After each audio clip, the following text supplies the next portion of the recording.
Regresamos nuevamente a nuestros encuentros visuales después de algunos ajustes inconvenientes, pero aquí estamos con ustedes nuevamente.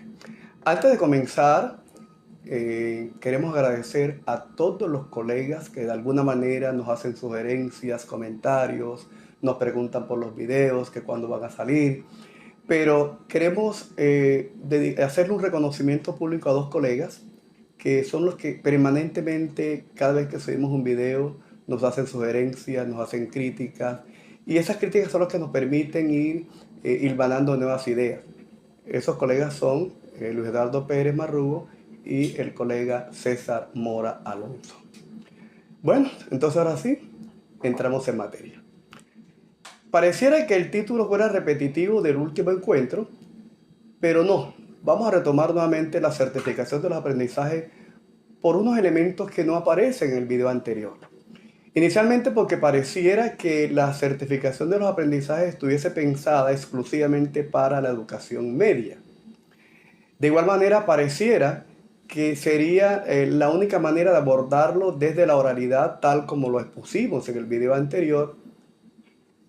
Y hay unos elementos que creemos fundamentalmente incluirlos en esta nueva idea. Entonces vamos a comenzar diciendo lo siguiente. Para hablar de certificación de los aprendizajes desde la lógica del protagonismo de los estudiantes, porque queremos hacer esa precisión, se puede hacer certificación o calificación. Nosotros estamos usando el término certificación para algo que viene más adelante con respecto a la evaluación. Entonces, queremos dejar sentado que lo que estamos planteando de la posibilidad del protagonismo del estudiante no puede ocurrir si no forma parte de la cotidianidad del aula. Significa entonces que desde el día a día de ese contrato didáctico que el maestro hace con sus estudiantes, debe emerger de que la evaluación no está exclusivamente en manos del maestro, sino que los estudiantes pueden evaluar al compañero y evaluarse a sí mismos. Entonces, desde ese lugar, vamos a plantear unas ideas para ir reforzando la idea de la certificación de los aprendizajes. Inicialmente es pertinente resaltar en la toma de conciencia. Si el estudiante no asume la evaluación como posibilidad de mirarse y mirar al otro, es imposible pensar en esa madurez para definir cómo él puede asumir el protagonismo en la evaluación de sus aprendizajes y de sus colegas, inclusive de su maestro. Entonces, por eso creo que una primera idea es la toma de conciencia, elemento esto que tomaremos más adelante cuando abordemos el discurso que hoy está posicionando en la escuela, que es el discurso de pensamiento crítico. Entonces, no puede haber pensamiento crítico si no se pasa por la toma de conciencia. Entonces, un primer elemento que vamos a rescatar aquí para apostarle a la certificación de los aprendizajes desde el protagonismo estudiantil, y que lo vamos a hacer extensivo a la educación superior, porque se hizo en educación superior, es la toma de conciencia. Ese sería un primer elemento. Un segundo elemento es rescatar algo que dijimos cuando abordamos la práctica evaluativa, y es el vínculo indisoluble entre la práctica evaluativa y la práctica metodológica. Significa de que en todo momento debe estar presente la voz de los estudiantes para evaluar y evaluar a sus compañeros. Por ejemplo, si estamos hablando de esas disciplinas que están en la lógica empiroanalítica y matemática, el planteamiento de problema que resuelve un estudiante o resuelve el otro debe pasar por el filtro de que sus compañeros den cuenta de cómo lo vieron, dónde están los errores, cómo miran el desempeño de los colegas. Y con mucha más razón si estamos hablando de las ciencias humanas. Una exposición, un conversatorio que hacen unos estudiantes debe pasar por el escenario de la evaluación que hacen sus colegas sobre el desempeño de los compañeros estudiantes. De manera que eso es otra idea, pensar de que no podemos dejar para el último día la voz de los estudiantes. Debe ser una voz permanente que los estudiantes deben abordar. Y la última idea que hay que cimentar allí son los criterios. Si a los estudiantes no se les definen unos criterios desde los cuales se va a mirar, obviamente el estudiante termina pensando que esa oportunidad que se le da es sencillamente para aumentar una nota que posibilite el ser promovido en el caso del campo, de la disciplina, como querramos abordar. Entonces, la propuesta que hacemos es la siguiente.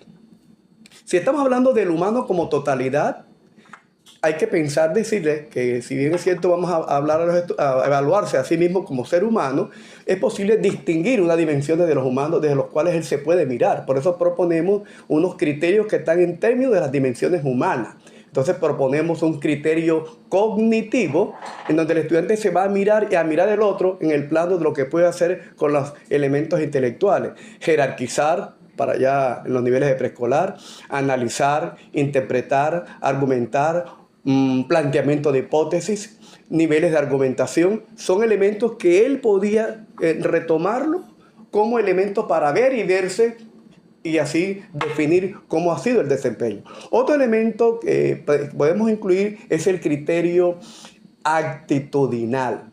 El criterio actitudinal tiene que ver con los niveles de responsabilidad, con los niveles de autonomía, con los niveles de emocionalidad frente a el trabajo que estamos haciendo. Y un último criterio que podía variar del saber sería el criterio procedimental, que podía tener, que haría referencia al hacer, cómo resuelve las situaciones, cómo trabaja en la resolución de problemas.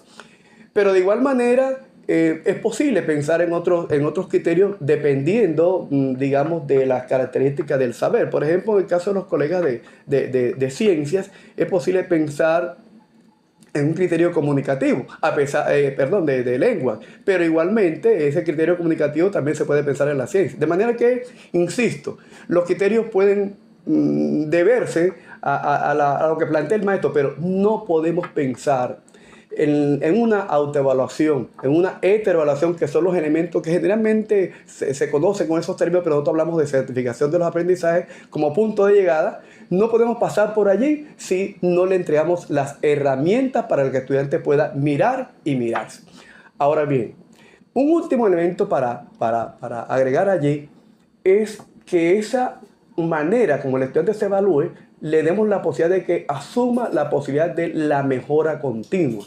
Por eso es posible que cuando lo haga con su equipo de trabajo aparezca un elemento que sea los compromisos. O sea, cuáles son los compromisos que él cree que debe asumir para seguir mejorando en su proceso formativo. Entre otras cosas, creemos de que los elementos, el ejercicio puede hacerse de manera escritural, y más aún si el colega está en la lógica del trabajo en equipo, en la lógica vygotsky de que los estudiantes no trabajen a título individual, sino a título de equipo. Entonces es posible que esos ejercicios de autoevaluación, de heteroevaluación, que desembocan en la certificación del aprendizaje, se pudiera trabajar en equipos de trabajo donde cada estudiante pueda evaluar al compañero y así sucesivamente. Un último detalle que queremos plantear allí, y es no permitir que los estudiantes estén pensando en ponerle calificación a cada dimensión, porque está ocurriendo eso muchas veces. O sea, la idea es que el estudiante haga el ejercicio valorativo y que la calificación, la certificación, la valoración numérica, porque hay muchos discursos para referirse a ello, aparezca al final, como totalidad de lo que ha, digamos, definido desde las dimensiones del humano, que al final son los criterios de evaluación. Serían para nosotros a grandes rasgos los elementos que podrían contribuir a ese ejercicio de certificación de los aprendizajes como punto de llegada después de pasar por los ejercicios de auto y coevaluación en la dinámica del desarrollo del pensamiento crítico. Bien, como siempre hemos sostenido, no somos el lugar del pensamiento, no somos el lugar del pensamiento, somos un lugar de pensamiento. No somos dueños de la verdad, somos un lugar para pensar la escuela.